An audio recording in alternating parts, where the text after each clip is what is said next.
Good morning. Good morning. Got some notes here. I don't know if I got a chance to look at them, but I had a few things I wanted to say this morning. But first, thanks to Al Cardenas. What a terrific leader. Florida's lucky to have a man like Al Cardenas leading this effort. Al, thank you. I see David and Al's family is here too, and appreciate your work. Congratulations, by the way, to the legislators and leadership, the governor and leadership of Florida. You have in this state men and women who have decided that you're going to balance the budget, not raise taxes, turn down federal money that has heavy strings attached to it, and by doing so, by the way, you had your evaluation by the rating agencies upgraded. The outlook for Florida upgraded. At the time the nation was downgraded, Florida was upgraded. Congratulations on that courage and the good work done by the people here in Florida. Now, I thought this morning I'd talk a bit about what it's like going from the business world into government, what's similar and what's different.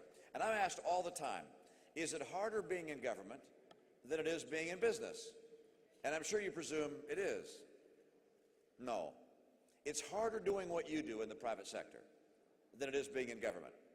Because what you do, if you make a mistake, if you make a serious mistake in your job, you might lose your job. Then you might end up losing your house. And if you run an enterprise that employs other people, you can lose all their jobs and the bank's money and your investors' money. It's very unforgiving in your enterprises. In government, the 4 years I spent there, I was surprised. When some people messed up, they just blamed the opposition party. That's what you're seeing in Washington today.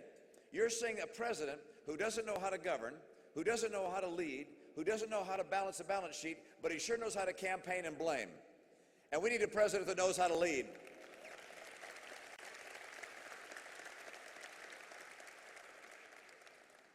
Now, I found some other differences between the private sector and business world and government.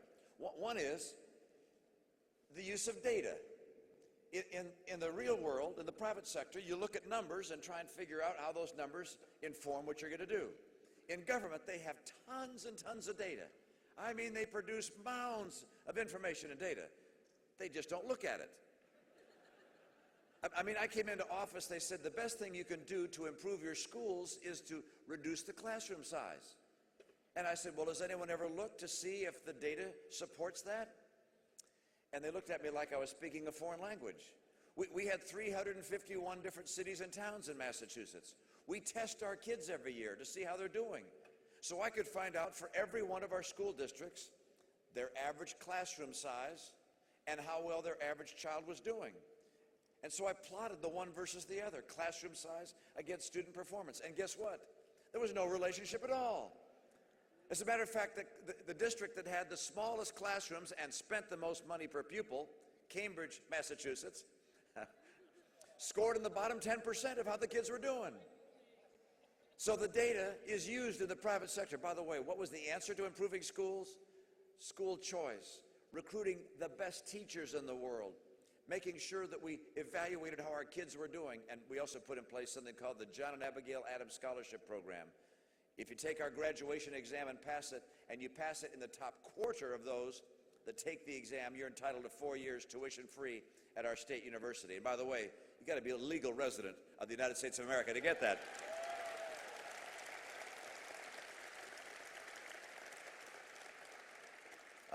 Other differences. There's competition that goes on in the real world, in the business world. A lot of people in government don't understand that. They don't understand, for instance, that right now we're in a pitched competitive battle with other nations around the world. Of course we trade with other nations. We're the most productive and inventive nation in the world. And so we must trade to have a strong economy and to have the highest incomes in the world. Trade is a good thing for us. But don't forget, we're in competition. And so when politicians work together to put trade agreements in place, they have to understand that we have to make those agreements work for us, not just for the other guy. We're competing right now in particular with China. You may have noticed. And China isn't playing by the rules. Now, a lot of people would cheat if they could get away with it. And we've been letting them get away with it for over a decade. They manipulate their currency. And you might think, well, what does that mean? What it means is this.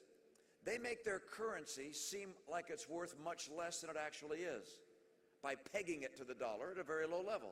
And as a result, their products sell at about 30% lower than they would if they were fairly marketed. And as a result of that, our businesses have a hard time competing. It's time for us to recognize cheaters for what they are. On my first day in office, I will issue an executive order identifying China as a currency manipulator and allowing us to apply tariffs on their goods where they're cheating and killing American jobs.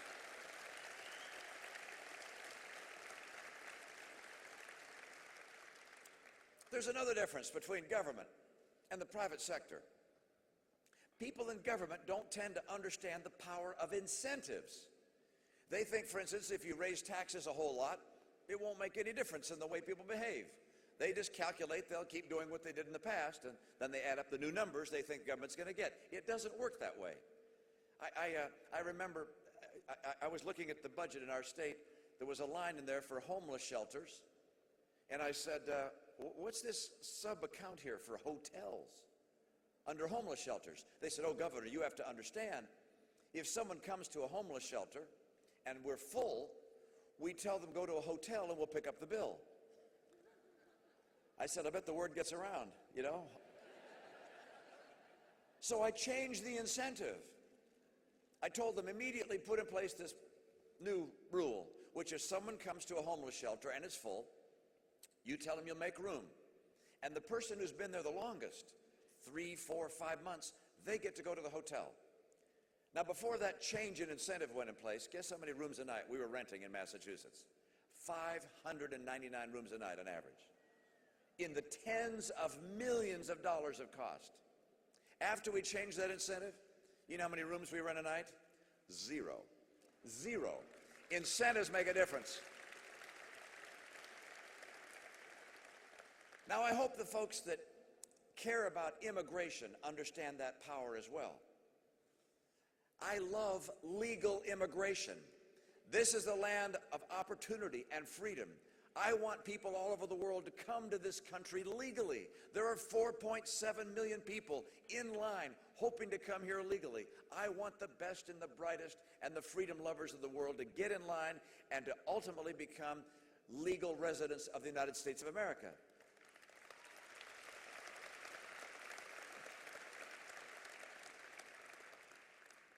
But for that to happen, we have to stop illegal immigration, because illegal immigration is an enemy of legal immigration. I was at the border in San Diego with Border Patrol agents, big fences there. They said about 100 people are able to get through, even with the fences there. And I said, what do we have to do? They said, well, number one, you got to have a fence. You can't have places that are just open. And there were places even in San Diego where people could virtually walk through without even to go by a fence, over a fence. Number one, you got to have a fence. You got to have enough Border Patrol agents to patrol it. Number two, they said, you have to have this country turn off the magnet. I said, what do you mean the magnet? And he said, you're drawing people in here with employers that hire folks that are here, that hire illegals. You're drawing people in to get benefits in this country they can't get in their home country. And so the things that you have to do, for instance, is you have to have an e-verify system or something like that that identifies who's here legally and then crack down on employers that hire illegals. And you heard us last night in that debate. One of the things I still can't get over is the idea that a state would decide to give a $100,000 discount to illegals to go to school in their state. It is simply wrong to create that kind of magnet. It cannot be sustained.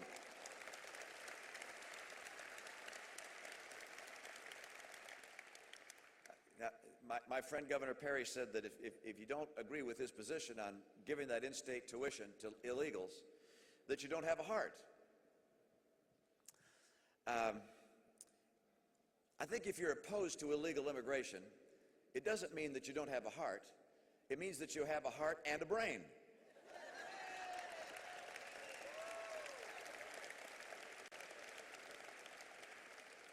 Legal immigration, good for America. Illegal immigration, something I will stop if I'm president. Now, Let me mention one more thing that's a big difference between the private sector, business, and government. And that is, if you spend your life in the private sector, you fundamentally understand how the economy works, what it is that motivates an individual to say, you know what, I'm going to take everything I've saved over 30 years of my life, 30 years of my career, rather. I'm going to take all that I've saved and I'm going to invest it in this new franchise that I've signed up for. And my family and I are going to work in this thing and see if we can't get it to grow. That's not an easy decision to make. I'm going to go to my parents and my friends and ask for some of their money too, so we can buy this franchise and we can get the equipment and open this place up. That is a difficult decision to make. People who've been in the private sector understand how the economy works at the level of job creation, which is employers, entrepreneurs, innovators, taking a risk, making an investment. People who work in government all their life just don't understand that. The president spoke to a job summit of senior executives of American corporations, and he said to them, you all have lots of cash on your balance sheet. How come you're not using that cash to hire people? I'm glad you laughed, because that's just exactly what a number of the executives did. I'm told they looked down at their shoes. They said, that was the dumbest question I ever heard. They said, we don't hire people because we have cash. We hire people because we have customers. And the key,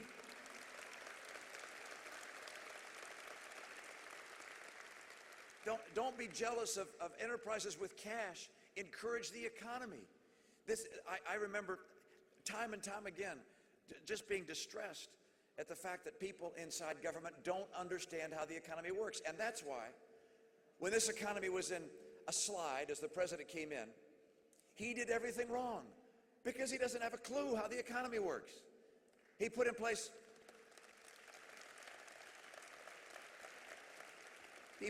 a stimulus that didn't stimulate the private sector. Instead, it added over 100,000 jobs to the governmental sector. He put in place the one thing that private sector entrepreneurs can't deal with: uncertainty. In healthcare, uncertainty. In financial services, uncertainty. In labor relations, uncertainty. In energy policy, uncertainty. And so businesses pulled back. Look, I can't wait to get America right again. Not by throwing little cups of stimulus gasoline in a fire. That doesn't do it. The right answer is to rebuild that fire fundamentally to make America strong, and I know how to do it because I've done it time and time again.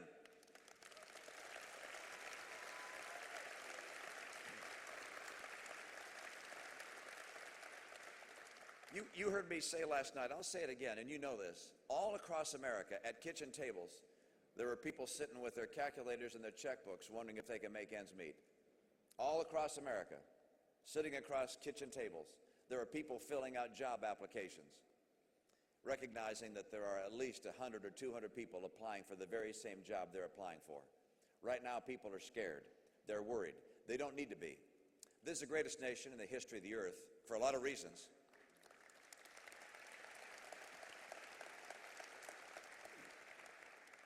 One of those reasons is that our economy is robust and powerful and inventive and has always been a job-creating machine. I know how to make that happen again. I put together 59 things I do, not just to put a little stimulus on the flame, but to really rebuild the economic engine that's America and to make sure that we can compete with anyone in the world. I'm convinced that given the patriotism and the hard work and the innovation of the American people, that despite our challenges, jihadists that want to kill us, Iran about to become nuclear, Israel under extraordinary stress, Russians resurgent, China becoming a great power, 14 trillion plus in debt, 62 trillion in unfunded liabilities. 62 trillion. That works out, according to USA Today, to $532,000 per household. Think of that. We've got challenges and an economy in the doldrums.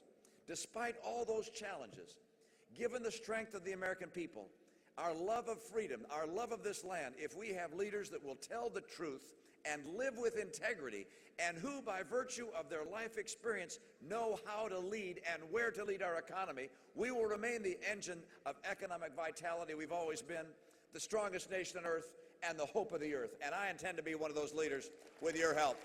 Thank you so much. Good to be with you this morning. Thank you.